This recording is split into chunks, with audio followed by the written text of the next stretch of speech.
Hello दोस्तों, welcome back to my channel Himanshu classes again. दोस्तों, एक कहावत आपने सुनी होगी, बिन मांगे मोती मिले, मांगे मिले न भीख। आपको यह लग रहा होगा कि मैं ये कहावत क्यों कह रहा हूं। तो दोस्तों, ये कहावत मैं इसलिए कह रहा हूं क्योंकि आज ये कहावत नियोजित शिक्षकों पर चरितार्थ हो गई है। जैसा कि आप सभी को मालूम है कि पिछले कैबिनेट मीटिंग में दोस्तों जो सबसे बड़ा और एक इसे स्वागत योग्य कहा जा सकता है और ऐसा होना चाहिए, और कैबिनेट में जो बिहार सरकार की कैबिनेट मीटिंग हुई उसमें इस पर निर्णय लिया गया, इस पर मुहर लग गई कि शिक्षा सेवकों और विकास मित्र के मानदेय को डबल कर दिया गया। हर वर्ष 5% का इंक्रीमेंट भी दिया जाएगा और ईपीएफ का लाभ भी मिलेगा। दोस्तों, ये बहुत ही स्वागत योग्य है क्योंकि जो इनको मानदेय मिल रहा था वो एक बेहतर जीवन के लिए नहीं हो सकता था। आज भी इन्हें और मिलना चाहिए, इसमें कोई दो राय नहीं। लेकिन अगर बात करें नियोजित शिक्षकों का, तो जो मैंने कहावत आपके सामने रखी है कि बिन मांगे मोती मिले, मांगे मिले न भीख, तो वही चीज हो गई है। जिस तरह से नियोजित शिक्षकों का आंदोलन हुआ उसके मुकाबले इनका आंदोलन इतना बड़ा तो नहीं था, लेकिन इनके मानदेय को डबल कर दिया गया। मैं इसकी बुराई नहीं कर रहा हूं, यह स्वागत की बात मैंने पहले भी कहा, यह स्वागत योग्य कदम है। लेकिन नियोजित शिक्षक जो लगातार डिमांड कर रहे हैं राजकर्मी का, जिससे सरकार के ऊपर कोई वित्तीय बोझ भी नहीं पड़ने जा रही है, महज समझ लीजिए कुछ वित्तीय बोझ पड़ेगी, ये इसमें कोई दो राय नहीं है, लेकिन बहुत ज्यादा नहीं पड़ने जा रही है।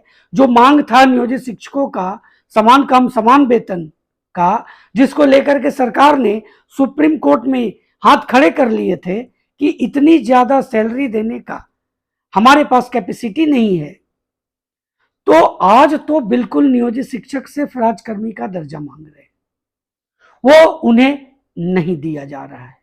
सरकार की तरफ से आश्वासन भी मिला, पर इस पर कोई भी कदम अभी तक तो सही तरीके से नहीं उठाया गया है।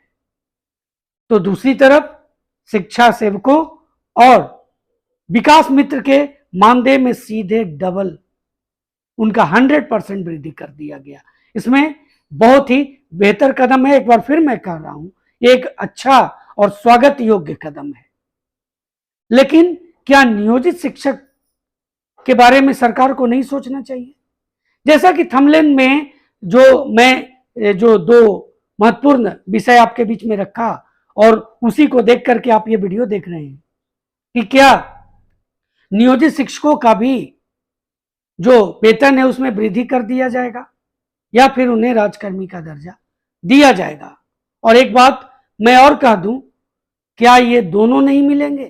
तो दोस्तों, आज इसी पर मैं आपके साथ चर्चा करने जा रहा हूं कि क्या नियोजित शिक्षकों को राजकर्मी का दर्जा मिलेगा या इनके वेतन में वृद्धि कर दी जाएगी या ये दोनों नहीं होगा। एक बड़ा सवाल है और मैं ऐसा इसलिए बोल रहा हूं क्योंकि जिस तरह की स्थिति सामने बन रही है, जिस तरह से शिक्षा विभाग के सख्त कदम के आगे सभी नियोजित शिक्षक, एक तरह से ये कहने में कोई गुरेज नहीं होनी चाहिए कि झुक गए हैं। सभी जो नियोजित शिक्षक संगठन है वो बिल्कुल मृत प्राय हो गए हैं। उनके अंदर एक शायद डर की भावना बन गई है। तो क्या ऐसे में इन सभी चीजों को सही तरीके से आगे बढ़ाया जा सकता है? किन चीजों को? कि क्या इनके वेतन में वृद्धि होगी, क्या इन्हें राजकर्मी का दर्जा मिलेगा, और अगर ये दोनों नहीं हुआ तो आप समझ सकते हैं कि कुछ भी नहीं होगा, जो एज यूजुअल है वही होगा। देखिए, जैसा कि आप जानते हैं कि पिछले कुछ दिनों से शिक्षक संगठनों के तरफ से, शिक्षकों के तरफ से जब से बीपीएससी के एग्जामिनेशन का बिगुल फूंका गया, तब से लगातार राजकर्मी के दर्जे की मांग की गई। दोस्तों, बीपीएससी का फॉर्म भर दिया गया। बहुत सारे नियोजित शिक्षकों ने भी किम कर्तव्य विमूढ़ की स्थिति में फॉर्म भी फिल किया। लगभग 67,000 नियोजित शिक्षकों ने फॉर्म भरा भी है, एग्जामिनेशन भी दिया है और इवोल्यूशन अंतिम चरण में है और बहुत जल्द रिजल्ट भी सामने आ जाएगा। और हो सकता है बहुत सारे नियोजित शिक्षकों का इसमें जो रिजल्ट है हो भी जाए और उन्हें राजकर्मी का दर्जा मिल जाएगा। और इसमें एक बात और कही गई है, वेतन संरक्षण का लाभ भी मिल जाएगा। लेकिन बाकी का क्या? शिक्षक संगठनों के आह्वान पर उन्होंने फॉर्म फिल नहीं किया। अब 8वें चरण की बहाली भी लगभग 80,000 शिक्षकों की बहाली फिर होने जा रही है। 6 to 8 का, माध्यमिक, उच्चतर माध्यमिक का, सभी का बहाली एक बार फिर से होने जा रही है। और अब की बार तो कोई भी नियोजित शिक्षक चुकने वाले नहीं है, वो सभी फॉर्म फिल करेंगे। हो सकता है उसमें भी बहुत सारे नियोजित शिक्षकों का चयन हो जाए, उसके बाद प्रधान शिक्षक की भी परीक्षा होगी और उसमें भी बहुत सारे नियोजित शिक्षकों का चयन हो जाए। लेकिन एज ए नियोजित शिक्षक क्या इन्हें जो इनका वाजिब हक है राजकर्मी का दर्जा, वो नहीं मिलेगा? अभी तक की स्थिति तो यही देखने को मिल रही है। अभी तक की जो स्थिति सामने आ रही है कि राजकर्मी का दर्जा अब बिरबल की खिचड़ी हो गई। अब इस पर कोई बात भी नहीं हो रही है। तो एक बार 7वें चरण और उसके बाद 8वें चरण की बहाली हो जाएगी तो जितने भी नियोजित शिक्षक हैं, लगभग संख्या बीपीएससी से बहाल शिक्षकों की भी हो जाएगी। और इस स्थिति में जो नियोजित शिक्षक सरकार को ये जो अल्टीमेटम देते हैं तालाबंदी का, वो दूर की बात हो जाएगी। फिर ये जो प्रश्न सामने रखते हैं कि अगर आप राजकर्मी का दर्जा नहीं देंगे तो हम तालाबंदी कर देंगे, और ये जो भभकियां हैं ये सरकार सिरे से खारिज कर देगी। नियोजित शिक्षक, जिस तरह से पुलिस विभाग में होमगार्ड की स्थिति है, वही नियोजित शिक्षकों की हो जाएगी। एक कड़वा वचन है लेकिन सत्य है। दोस्तों, आप जरूर कमेंट करेंगे आप मेरे बातों से कितने सहमत हैं। तो प्रश्न यह उठता है कि करना क्या चाहिए? करना बस यही चाहिए कि जितने भी शिक्षक संगठन हैं वो अपनी बातों को सरकार के समक्ष जल्द से जल्द रखें। इस आने वाले 7वें चरण के रिजल्ट से पहले राजकर्मी के दर्जे की बात को रखें।